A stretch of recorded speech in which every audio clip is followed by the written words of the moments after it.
SergeProkofiev wrote a beautiful piece called Lieutenant Kije Suite. It was actually originally for film.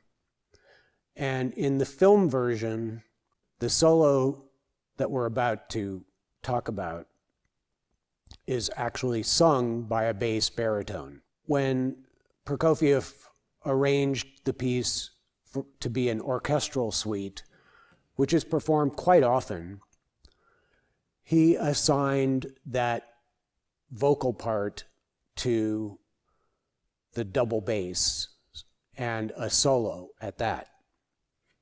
Now, this is one of our most famous solos. It's marked with a mute. Today, I'm not going to use the mute for this solo. If I had the opportunity to play this in public, I would ask the conductor to not have to use the mute, because it does affect your projection.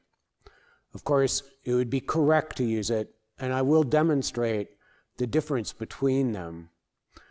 So here is the Kije bass solo, which is the second movement of the suite, called Romance.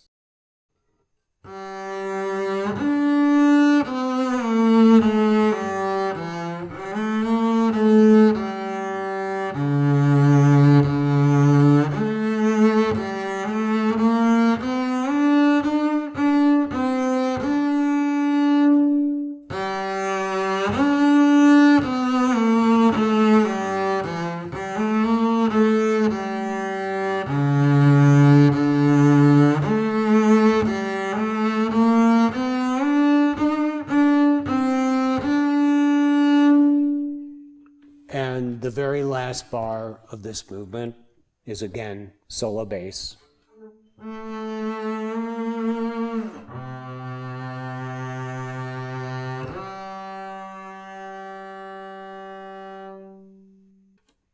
And now I'll perform it with the mute. It does change the color, but it does impact projection.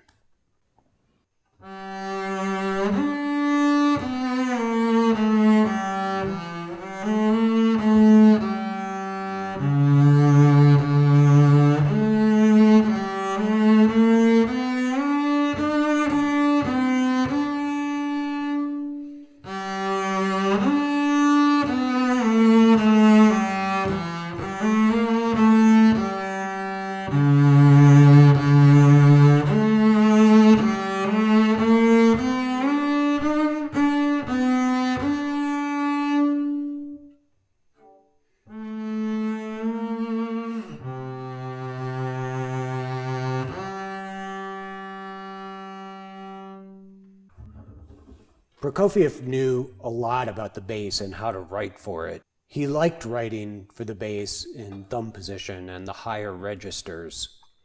There's a place in the Prokofiev Romeo and Juliet suite where he actually writes a divisi bass part, and the upper part has to play this.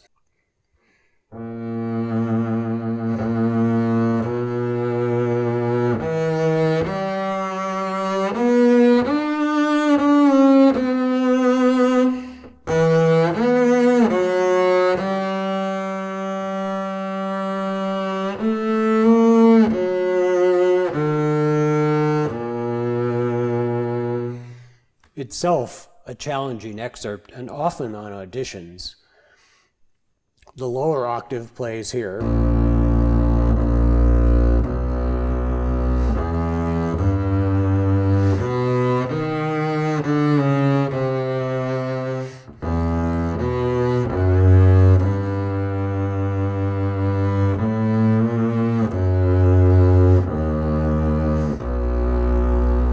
And that passage, which features the bass having those octaves playing together, it's pretty spectacular. Back to Kije. He knew that we had these harmonics available to us, and I'd be surprised if he didn't expect us to use them. I like using harmonics in a way that you start with a harmonic to make sure you're actually in tune, and then close it, press it to be able to vibrate that note. So during this bow, I'm starting with a harmonic and closing it and vibrating. And if you can't hear the note being depressed and you don't hear that, then I'm being effective at what I'm trying to do. Same thing here.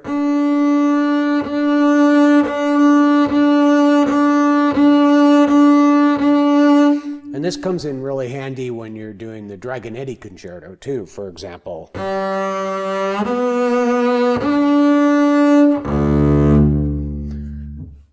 So here's the fingering I think works best for this first bar. 2, 2, 1, 2, thumb. Now, you have a choice of doing this F either across the string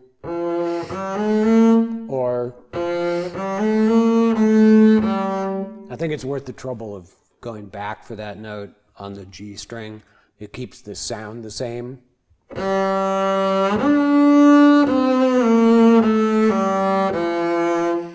The bowing that happens in this second bar sometimes is confusing for people. What he writes is this.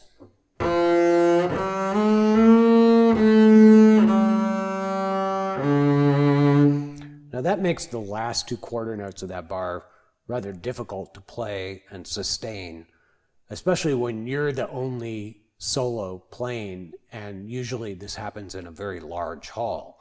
So I like breaking this up, but that means you have to alter the bowing before that.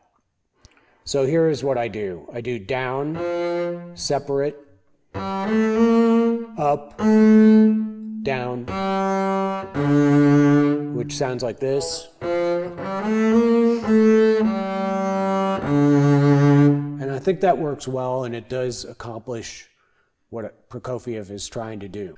Now the last four eighth notes, 3 eighth notes and downbeat quarter note, they have a funny marking, which is a line and a dot, both. So they're not short and they're not long. I think what he wants is something that is like this. So not, and not, but in between those, so.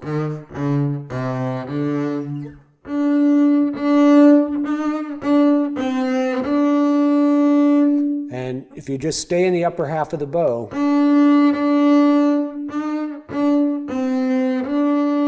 it's not that hard to do that articulation. The very ending, the last bar of this movement, is preceded by something like this in the orchestra. And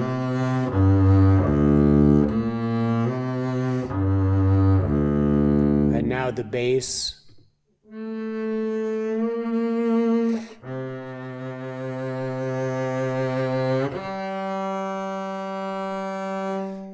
This C could end up being a very long note because most conductors like to make a big retard in this bar. I also like doing the A to B flat here with just one finger.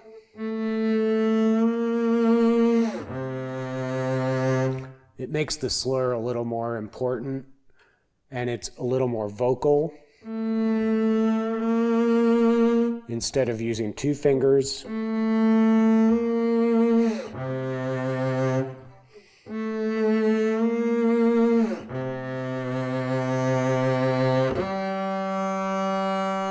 And probably nobody would really notice that you're doing that, except maybe some other bass players.